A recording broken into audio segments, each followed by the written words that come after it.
What's good, YouTube? It's your man BG Tech Life, and we got the Samsung Galaxy S24 Ultra on deck. Now, today, what I want to talk about is my authentic experience with this device and who I think this device is for.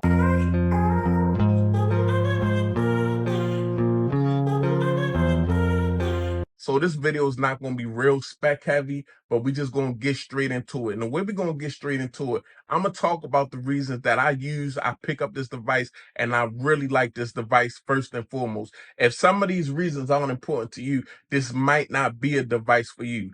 First and foremost, guys, I would say the S Pen. The S Pen is what differentiates the S24 Ultra from all other devices, even the S24 Plus and the S24.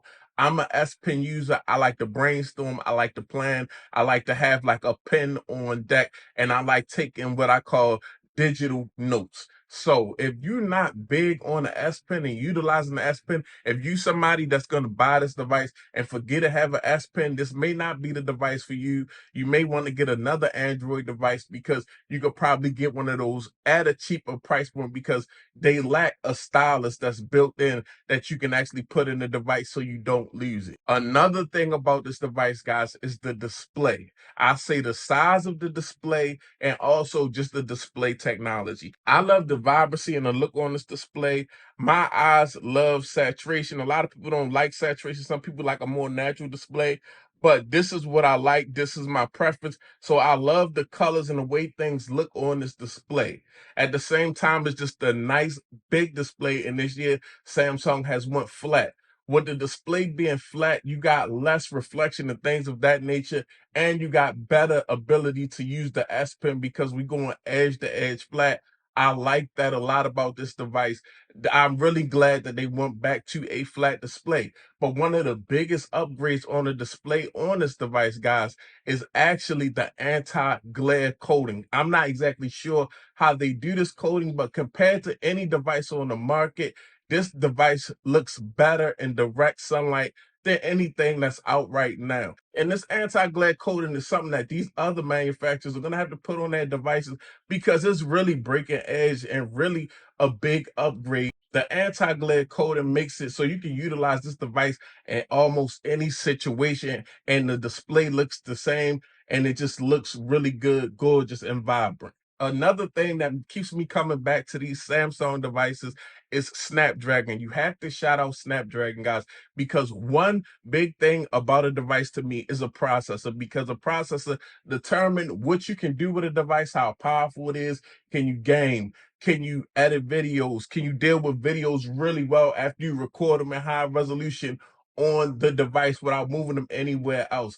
And with Snapdragon coming with the Snapdragon 8 Gen 3, this device is powerful enough to do anything that you want to do on this device. Edit 4K video, play any game at its highest settings, just an enjoyable device. And also that leads to good battery life.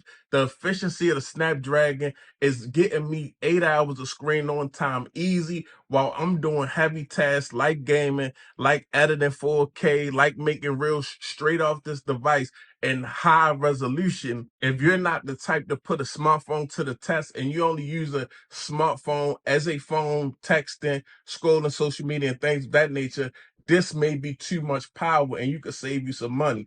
But if you're one that likes to game on your smartphone, use Samsung Dex Editor Video, or any intense task on a smartphone, you want a smartphone with a top tier processor. And that's what Samsung did by bringing Snapdragon on board and putting the 8 Gen 3 in this thing. I love the performance on this device. Now, I know y'all remember the TouchWiz days where we had horrible lag and the interface was slow and sloppy.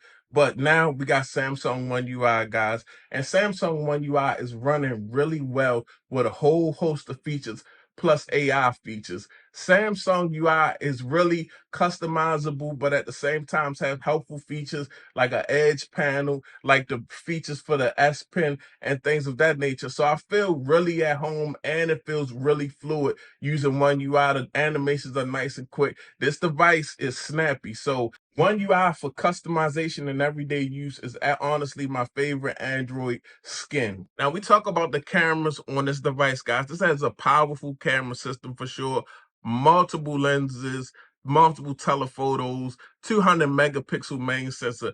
But one thing that I do fault Samsung for, and one thing I feel like Samsung needs to work on, is the point and shoot capabilities of this device. I feel like taking pictures with this device, point and shoot, and the 12 megapixel settings or the 50 megapixel settings, after the photo is processed, is not the best version of the photo that it could be. I feel like post-processing actually slows this device down and takes this device down a notch when it comes to point and shoot photography. Now, if you're into editing your own photos and things of that nature, you can get some amazing photos out of this device because it's got a powerful enough sensors to get a lot of information if you want to do your own editing.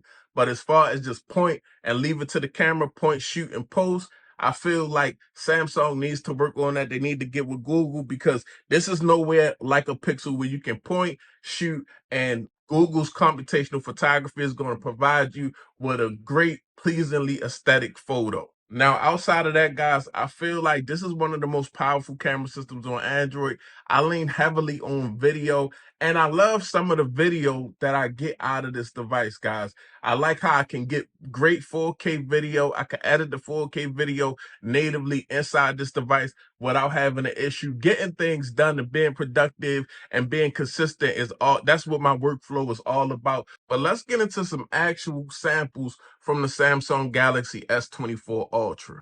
Okay, so we on the rear facing camera right now. I'm on the porch. It's kind of, not a lot of light on this porch, but it is light out in the yard. And I'm just going to do some zoom stuff. We're going to be focusing on the bench that's kind of like in the middle of the frame. We at 1 time, so we're going to go to 3 times. There we go. As you can see, we're going to 3 times. You can see the bench a little bit better. Then we're going to 5 times. This is all video. I mean, I still think, let me actually make sure I'm focused on the bench, like focusing past these flowers, because there's some flowers right here and they look really dope on the 5 times video. We focus on them. Focus back on the bench because we're going to take it to 10 times. And 10 times you can see everything that's going on over there as far as the bench. Yo, what it is? It's your boy BG. I'm just taking a second look at the S24 Ultra camera. This is definitely a low light situation on the porch, basically on the grill for real. Taking a look to see, how the video, this is 4K 30 frames per second. Just doing some camera samples, and we just putting this camera to use today. All the lenses and everything like that, front facing, rear facing, some photos and some videos. But all in all, guys, I really like what the Samsung Galaxy S24 Ultra has to offer.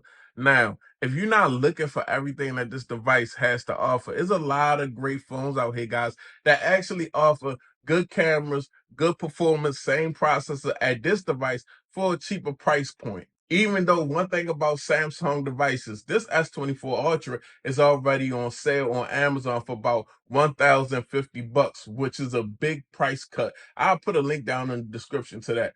But when you step to a Samsung Galaxy S24 Ultra, you have to be looking for this device and buying it for a reason. If you're not buying it for a reason, this is really a niche device for the simple fact that it has a stylus on it. Don't ever buy a device with features that you're not going to use because you can honestly go somewhere else and get a better deal. Even though I love this device, it may not be for everybody. People want different things out of devices, so it's on you to figure out what you want out of a device and what's the best deal, what's the best bang for your buck, what device actually caters to you the best. But it's your boy BG Tech Life. I just wanted to share my authentic experience with the Samsung Galaxy S24 Ultra. If you're not subscribed, get subscribed. I'm out. Peace.